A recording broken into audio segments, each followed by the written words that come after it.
ഈ കൊടുത്തിരിക്കുന്ന എക്സൽ വർക്ക്ഷീറ്റിൽ ഞാനൊരു കമ്പനിയിലെ എംപ്ലോയി ഐ ഡിയും അവരുടെ നെയിമും കൊടുത്തിട്ടുണ്ട്. ഈ ഒരു ഡാറ്റയിൽ എംപ്ലോയി ഐ ഡി എന്ന് എഴുതിയിരിക്കുന്ന ഈ ഒരു സെല്ലുകളിൽ ഐ ഡി ഡബിളിംഗ് വരാതിരിക്കാൻ വേണ്ടിയിട്ട് ഞാനിവിടെ ഡാറ്റ വാലിഡേഷൻ ഉപയോഗിച്ച് ഫോർമുല എൻട്രി ചെയ്തിട്ടുണ്ട്. എക്സാമ്പിളിന് വേണ്ടിയിട്ട് ഈ ഒരു സെക്കൻഡ് സെല്ലിൽ വന്നിട്ട് മേലെയുള്ള ആ ഒരു സെയിം നമ്പർ തന്നെ ഞാൻ എൻട്രി ചെയ്യാൻ വേണ്ടി ശ്രമിക്കുന്ന സമയത്ത് ഇതുപോലെ ഒരു നോട്ടിഫിക്കേഷൻ ഡിസ്പ്ലേ ചെയ്യുന്നത് കാണാം. ഈ ഒരു നോട്ടിഫിക്കേഷനിൽ നമുക്ക് വേണ്ട warning message please check the I D എന്നും താഴെ already used this I D എന്നും ഡിസ്പ്ലേ ചെയ്യിക്കുകയും ചെയ്യാം. ഇതുപോലെ നെയിം എന്ന് കൊടുത്തിരിക്കുന്ന ഈ ഒരു സെല്ലുകളിൽ നമുക്ക് ഡിസ്പ്ലേ ചെയ്യേണ്ടത് ക്യാപിറ്റൽ ലെറ്റേഴ്സ് മാത്രമാണ്. ഈ ഒരു സെല്ലുകളിൽ സ്മോൾ ലെറ്റർ എൻട്രി ചെയ്യാൻ വേണ്ടി ശ്രമിക്കുന്ന സമയത്ത് ഇതുപോലെ ഒരു നോട്ടിഫിക്കേഷൻ ഡിസ്പ്ലേ ചെയ്യുന്നത് കാണാം.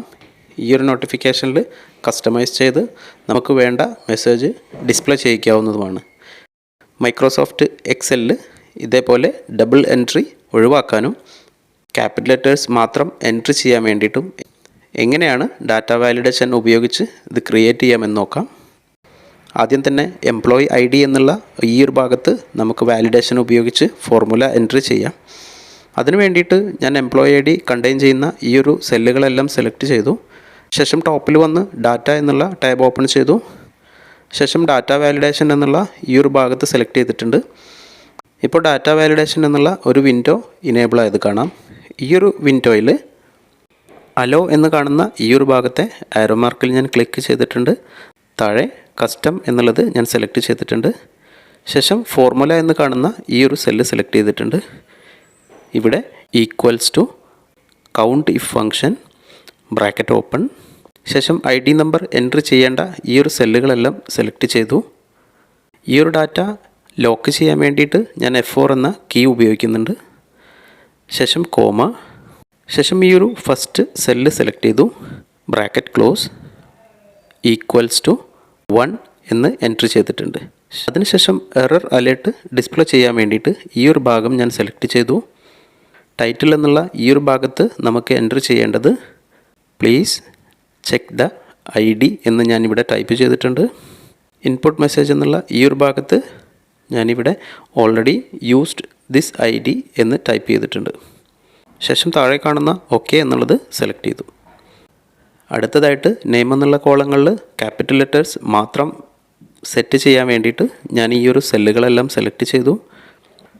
ശേഷം ടോപ്പിൽ വന്നിട്ട് ഡാറ്റ എന്നുള്ളത് സെലക്ട് ചെയ്തു. ഡാറ്റ വാലിഡേഷൻ എന്നുള്ളത് സെലക്ട് ചെയ്തു. ശേഷം ഡാറ്റ വാലിഡേഷൻ എന്നുള്ള ഈ ഒരു വിൻഡോയിൽ അലോ എന്നുള്ളതിൽ കസ്റ്റം എന്നുള്ളത് സെലക്ട് ചെയ്തു.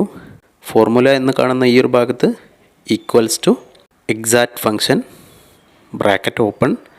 അതിനുശേഷം നെയിം കണ്ടെയ്ൻ ചെയ്യുന്ന ഈ ഒരു ഫസ്റ്റ് സെല്ല് സെലക്ട് ചെയ്തു. ശേഷം കോമ. ശേഷം അപ്പർ ഫങ്ഷൻ ബ്രാക്കറ്റ് ഓപ്പൺ.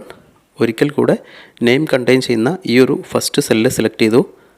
അതിനുശേഷം ഞാൻ 2 പ്രാവശ്യം ബ്രാക്കറ്റ് ക്ലോസ് ചെയ്തിട്ടുണ്ട്. ശേഷം ഈ ഒരു ഭാഗത്ത് വന്നിട്ട് ടൈറ്റിൽ എന്നുള്ള സ്ഥലത്ത് ഞാനിവിടെ വാർണിംഗ് എന്ന് ടൈപ്പ് ചെയ്തിട്ടുണ്ട്. എറർ മെസ്സേജ് എന്നുള്ള ഈ ഒരു ഭാഗത്ത് please use upper case only എന്ന് ടൈപ്പ് ചെയ്തിട്ടുണ്ട്. ശേഷം താഴെയുള്ള ഓക്കെ എന്നുള്ളത് സെലക്ട് ചെയ്തു. എംപ്ലോയി ഐ ഡി എന്ന് എഴുതിയിരിക്കുന്ന സെല്ലുകളിൽ ഓൾറെഡി യൂസ് ചെയ്തിരിക്കുന്ന നമ്പർ തന്നെ വീണ്ടും എൻ്റർ ചെയ്യുന്ന സമയത്ത് ഈ ഒരു എറർ മെസ്സേജ് വരുന്നത് കാണാം. നമ്മൾ എൻ്റർ ചെയ്തിരുന്ന ആ ഒരു അലേർട്ട് മെസ്സേജും ഡിസ്പ്ലേ ചെയ്യുന്നത് കാണാം. അതുപോലെ നെയിം എന്നുള്ള കോളങ്ങളിൽ സ്മോൾ ലെറ്ററിൽ എൻട്രി ചെയ്യാൻ വേണ്ടി ശ്രമിക്കുന്ന സമയത്ത് ഈ ഒരു എറർ മെസ്സേജ് ഡിസ്പ്ലേ ചെയ്യുന്നത് കാണാം. ഈ ഒരു മെത്തേഡ് ഉപയോഗിച്ച് നമ്മൾ ഡാറ്റ എൻട്രി ചെയ്യുന്ന സമയത്ത് ഡബിളിംഗ് എൻട്രി ഒഴിവാക്കാവുന്നതാണ്. ഈ ഒരു വീഡിയോ നിങ്ങൾക്ക് ഉപകാരപ്പെടുമെന്ന് കരുതുന്നു. ഇതുപോലുള്ള മൈക്രോസോഫ്റ്റ് എക്സൽ മലയാളം വീഡിയോകൾക്കായി ഈ ഒരു ചാനൽ സബ്സ്ക്രൈബ് ചെയ്യൂ.